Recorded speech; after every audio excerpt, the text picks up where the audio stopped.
Bienvenue sur Africa 24 dans cette nouvelle édition du Morning News. Voici les titres de l'actualité.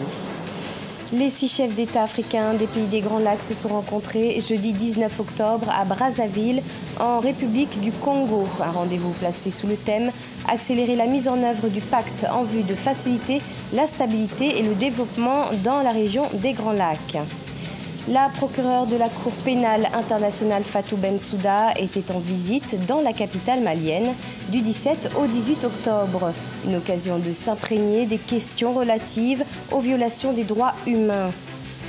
Au Tchad, le gouvernement a annoncé la fermeture d'une 60aine d'établissements d'enseignement supérieur privés. Ceux-ci ne seraient pas conformes aux normes en vigueur dans le pays. Rencontre des 6 chefs d'État africains des pays des Grands Lacs ce jeudi 19 octobre à Brazzaville en République du Congo. C'était dans le cadre de la conférence internationale de la région des Grands Lacs. Une rencontre placée sous le thème « Accélérer la mise en œuvre du pacte en vue de faciliter la stabilité et le développement dans la région des Grands Lacs ». Le président en exercice de cette organisation panafricaine, Denis Sassou Nguesso, est par ailleurs revenu sur la nécessité d'un retour à la paix dans la région des Grands Lacs. Reportage de notre correspondant Deva Panzou.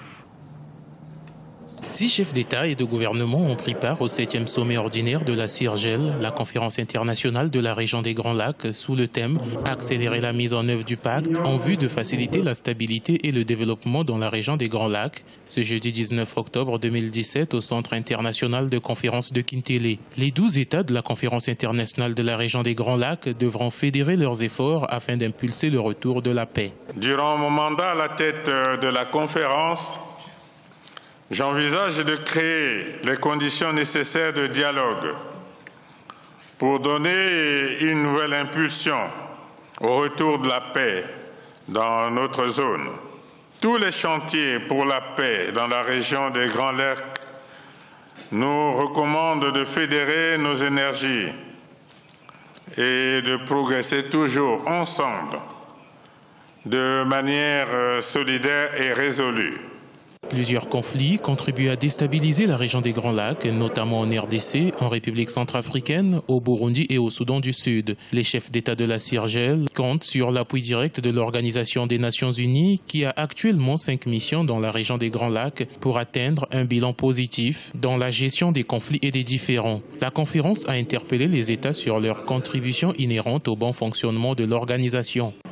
Ce qui est aussi important, c'est le grand besoin des États membres de la conférence internationale sur la région des Grands Lacs d'assumer et d'accomplir leurs compromis envers l'organisation en ce qui concerne les contributions indispensables pour garantir le plein fonctionnement de ces structures organisatrices.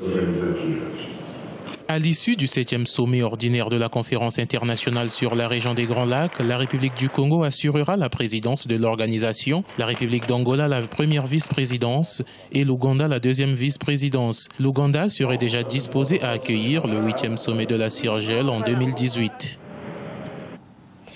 Au Kenya, le très controversé directeur de la commission électorale, Ezra Chiloba, a pris 3 semaines de congé à quelques jours de la nouvelle élection présidentielle. Accusé par l'opposition d'avoir contribué aux irrégularités ayant conduit à l'annulation du scrutin du 8 août dernier, Ezra Chiloba avait essuyé les critiques du parti de Raila Odinga qui exigeait son départ. Le ministre malien de la Justice Mamadou Ismaïla Konaté a accueilli la procureure de la Cour pénale internationale Fatou Bensouda dans la capitale malienne du 17 au 18 octobre. Une occasion de s'imprégner des questions relatives aux violations des droits humains. Des rencontres ont été organisées avec les plus hautes autorités maliennes ainsi que les organisations pour la protection des droits de l'homme. Mokhtar Bari. Sur invitation du ministre malien de la Justice, la procureure de la Cour pénale internationale était en visite au Mali. Depuis le début de la crise en 2012, de nombreuses exactions ont été commises dans le pays. Du massacre d'Aguelhok à la découverte de Charnier en juin 2017, des organisations des droits de l'homme avaient tiré la sonnette d'alarme en ce qui concerne les exactions commises notamment par les groupes rebelles, les terroristes et l'armée malienne. C'est pour montrer les efforts faits par le Mali que les autorités se disent prêtes à accompagner la CPI pour enquêter sur les nombreux crimes qui auraient été commis. L'engagement que nous avons avec le traité de Rome permet à un pays comme le Mali, en situation de crise aujourd'hui, de mettre en avant la dynamique de la justice. Qui parle de dynamique de la justice parle de lutte contre l'impunité. Ce qui n'est pas supportable ici et ailleurs, c'est que les uns et les autres se donnent le droit, sous le couvert de guerre et sur la base de motivations qui sont souvent incompréhensibles, mettre en péril la vie humaine, mettre en danger la stabilité nationale et remettre en cause la paix, la concorde nationale. La procureure de la CPI entend poursuivre les enquêtes suite à la saisine du Mali. Elle dit venir en aide au Mali sur les dossiers en cours tels le procès du général Aya Sanogo, mais aussi de nombreux autres cas. J'aimerais souligner qu'après le succès du procès d'Al-Mahdi, les investigations se poursuivent sur les autres cas. Nous continuons nos investigations et nous espérons bientôt avoir des résultats sur d'autres cas comme celui d'Al-Mahdi, qui n'est que le premier parmi tant d'autres en ce qui concerne le Mali. Fatou Bensouda a été reçu par le président de la République, les autorités judiciaires ainsi que les organisations de la société civile. Les organisations de défense des droits de l'homme fondent l'espoir que cette seconde mission de la procureure de la CPI au Mali fera avancer de nombreux cas de viol enregistrés, notamment au nord du pays. Au Tchad, le gouvernement a annoncé la fermeture de plusieurs établissements d'enseignement supérieur privés. Une décision qui fait suite à des contrôles d'inspection de la Commission nationale pour l'enseignement supérieur privé. La soixantaine d'établissements concernés ne respecteraient pas les normes en vigueur dans le pays. Reportage de Mohamed Ramadan, notre correspondant au Tchad, commenté par Idelette Mirabel Bissou. Au Tchad, le gouvernement a décidé la fermeture d'une soixantaine d'institutions et d'universités privées qui ne répondent pas aux normes de l'enseignement supérieur en vigueur. Selon la Commission nationale pour l'enseignement supérieur privé, certains établissements ne disposent pas d'un cadre harmonieux, des laboratoires appropriés et des ressources humaines qualifiées pour dispenser des formations professionnelles et universitaires. Il est vrai que ces établissements contribuent ou aident l'État à former les jeunes tchadiens. Mais lorsqu'on voit, au fond, certaines institutions ne répondent pas aux critères. C'est ainsi que le décret 208 a défini tous les critères pour la création, pour le fonctionnement de ces établissements. Et depuis lors, la Commission pour l'enseignement supérieur privé effectue des missions d'inspection dans ces établissements. Et c'est ainsi que, lors de la dernière inspection, un certain nombre d'établissements reconnus donc défectueux ont été sommés de se conformer à la réglementation ou de fermer. Par ailleurs, le gouvernement met en garde les établissements privés qui font des publicités mensongères tendant à induire en erreur les étudiants ou leurs parents. Mais selon certains acteurs de l'enseignement supérieur, les établissements privés au Tchad contribuent énormément à la formation des jeunes et disposent des plateformes qui renforcent les capacités pédagogiques des enseignants. Au niveau local, nous sommes membres fondateurs de l'association tchadienne des instituts privés d'enseignement supérieur. Nous avons financé nous-mêmes de formation dans les démarches qualité. Au niveau international, nous sommes également membres du réseau international des dirigeants des établissements privés d'enseignement supérieur, le RIDIPES dans l'espace CAMES.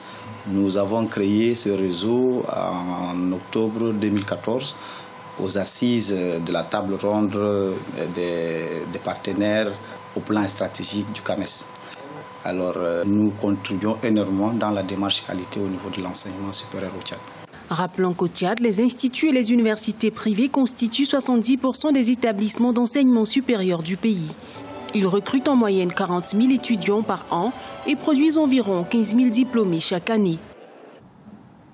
Au Nigeria, alors que le football est le sport national pratiqué par la plus grande majorité, le baseball commence à émerger. L'Académie Baseball Tomorrow a signé un partenariat avec les États-Unis afin de promouvoir ce sport dans l'espoir que les enfants puissent un jour intégrer les ligues majeures.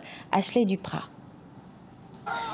Alors que le baseball cherche encore sa voie sur le continent africain, à Abuja, au Nigeria, l'Académie Baseball Tomorrow a organisé une série de camps de baseball pour promouvoir ce sport. Une formation qui porte déjà ses fruits. Lorsque je suis arrivé ici, je ne savais même pas taper avec une batte, ou même rattraper une balle parfaitement. Mais maintenant, j'y arrive. Véritable valeur ajoutée de l'académie, certains cours sont disposés par d'anciens joueurs de la Major League Baseball, la plus grande organisation de baseball aux États-Unis. Une présence permise grâce à un partenariat entre les États-Unis via leur ambassade et l'académie, qu'ils soient américains ou nigérians. Pour les entraîneurs, le baseball est bien plus qu'un sport. C'est un moyen de garder ces jeunes occupés par des activités positives. C'est une bonne chose qu'ils répandent le baseball dans le pays.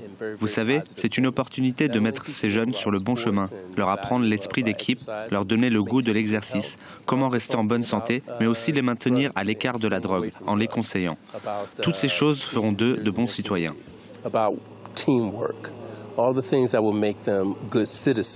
À ce jour, plus de 60 enfants âgés de 12 à 15 ans ont suivi la formation de l'Académie Baseball Tomorrow. À terme, l'Académie a pour espoir de former le prochain Gift Ngoepe, premier joueur de baseball africain dans la Ligue majeure de baseball. Ce journal a été réalisé par l'ensemble de la rédaction. Merci de l'avoir suivi. Retrouvez dans un instant une nouvelle édition de l'information sur Africa 24.